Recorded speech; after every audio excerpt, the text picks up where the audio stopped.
इस वीडियो में आपको 5 गोल्डन टिप्स देने वाला हूं जिन्हें अगर आप फॉलो करते हैं तो आपके नेगेटिव मार्क्स कम होंगे, जिससे आपकी ऑल ओवर रैंक अच्छी आएगी। अब आप कहेंगे नेगेटिव मार्क्स कम होने से रैंक कैसे इंप्रूव हो सकती है।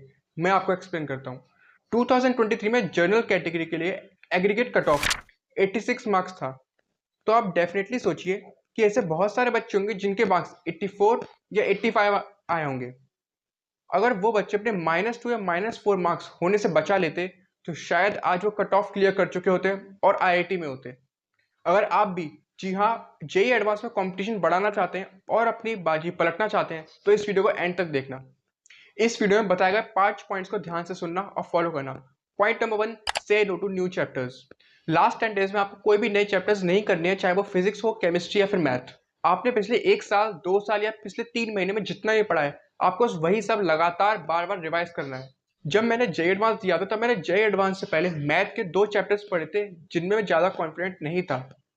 लेकिन जब मैंने उन 2 चैप्टर से क्वेश्चन जेई एडवांस में सॉल्व किए तब मेरे वो गलत हो गए, क्योंकि मैं उसके प्लस और माइनस साइन की वजह से फॉर्मूले में कंफ्यूज हो गया और मेरे नेगेटिव मार्क्स आए। इसलिए मैं कह रहा हूँ आपको जेई एडवांस में लास्ट 10 डेज में कुछ भी नए चैप्टर्स नहीं पढ़ने हैं। Then second point, don't self doubt. जब मैंने ये वाली वीडियो बनाई थी तब काफ़ी सारे बच्चों का सेम डाउट आ रहे थे, हम 12-12 घंटे पढ़ते हैं और मेहनत करते हैं तो क्या हम जेई एडवांस पर रैंक ला पाएंगे। इसका सीधा जवाब है जी हाँ। अगर आप जेई एडवांस के लिए 12-12 घंटे पढ़ रहे हैं, मेहनत कर रहे हैं और पहले से करते आ रहे हैं तो आपके मार्क्स भी इंप्रूव होंगे और आपकी जेई एडवांस में रैंक भी आएगी। एटलीस्ट आप खुद को अंडर एस्टिमेट मत कीजिए, आप जितना कर सकते हैं अपनी तरफ से 100% दीजिए। जब हम जेई एडवांस की तैयारी करते हैं, हम किसी भी एग्जाम की तैयारी करते हैं तो हम ज़्यादातर रिजल्ट के बारे में सोचते हैं।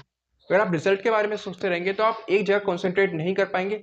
इसलिए आप अभी बस अपनी प्रैक्टिस कीजिए और जेई एडवांस में आप किस तरह से इंप्रूव कर सकते हैं ये सोचिए, रिजल्ट के बारे में बिल्कुल भी ना सोचें। Then third point and one of the most important, solve PYPs and previous year questions.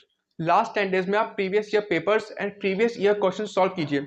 PYQ solve करने से आपको लास्ट ईयर का ट्रेंड पता लगेगा और प्रीवियस ईयर पेपर सॉल्व करने से आप ये पता लगा पाएंगे कि tough to tough and easy से इजी पेपर में कितने डूएबल क्वेश्चन होते हैं। आप उसकी पेपर डिजाइनिंग स्टाइल समझ पाएंगे और प्रीवियस ईयर पेपर सॉल्व करने से आप अपने एग्जाम के लिए स्ट्रेटजी तैयार कर पाएंगे। आपको पता लग जाएगा कि आपको कितने क्वेश्चन अटेम्प्ट करने हैं और कितने अटेम्प्ट नहीं करने हैं। इसलिए मैं बार बार कह रहा हूँ कि आपको जेई एडवांस से पहले सिर्फ वो चैप्टर तैयार करने जो आप कर चुके हैं, उन्हें रिवाइज करना है, उन्हीं के पीवाईक्यू सॉल्व करने हैं और प्रीवियस ईयर पेपर्स करने हैं। प्रीवियस ईयर पेपर्स आप किसी भी बुक से रेफर कर सकते हैं, लेकिन आपको करने जरूर हैं। And fourth point, routine. ये वो पॉइंट है ज़्यादातर सभी बच्चे मिस कर देते हैं। जेई एडवांस का एग्जाम 6 घंटे का होता है। Paper 1 timing 9 AM to 12 PM, then 2 PM to 5 PM। ये 2 टाइम स्लॉट्स है जब आपके जेई एडवांस का एग्जाम होगा। अगर आप ध्यान देते हैं तो ये 2 वो टाइम स्लॉट्स है जब हम ब्रेकफास्ट कर रहे होते हैं या फिर लंच, पढ़ तो बिल्कुल भी नहीं रहे होते। तो क्या आपको लगता है कि आप अचानक से पेपर के दिन इन 2 टाइम स्लॉट्स में अपने माइंड को फ्रेश और एक्टिव रख पाएंगे? इसका जवाब है नहीं। आपको एग्जाम से पहले इन 2 टाइम स्लॉट्स में पढ़ने की आदत डालनी पड़ेगी। आप इन 2 टाइम स्लॉट्स में अपने प्रीवियस ईयर क्वेश्चंस और प्रीवियस ईयर पेपर सॉल्व कीजिए टाइम से। आपको 3 घंटे में सेट करना है कि आपको इतने क्वेश्चन सॉल्व करने ही करने हैं, तभी आप एग्जाम के लिए उतनी स्पीड मेंटेन कर पाएंगे। कई सारे बच्चे ऐसे होते हैं जिन्हें लगता है कि अब एग्जाम में इन 2 टाइम स्लॉट्स में पेपर सॉल्व कर पाएंगे, लेकिन रूटीन ना मेंटेन करने की वजह से वो कभी भी ऐसा नहीं कर पाते हैं। तो अगर आप ये मिस्टेक अवॉइड करते हैं तो आपको कहीं ना कहीं जेई एडवांस में काफ़ी बेनिफिट होगा। अब हम रिवाइज करते हैं कि मैंने इस वीडियो में कौन से इंपॉर्टेंट पॉइंट्स बताए हैं। फर्स्ट पॉइंट, आपको PYQs and previous year paper solve करने हैं। आपको कोई भी एक्सेस स्टडी मटेरियल सॉल्व नहीं करना है। Then second point, maintain routine. And third point, be confident.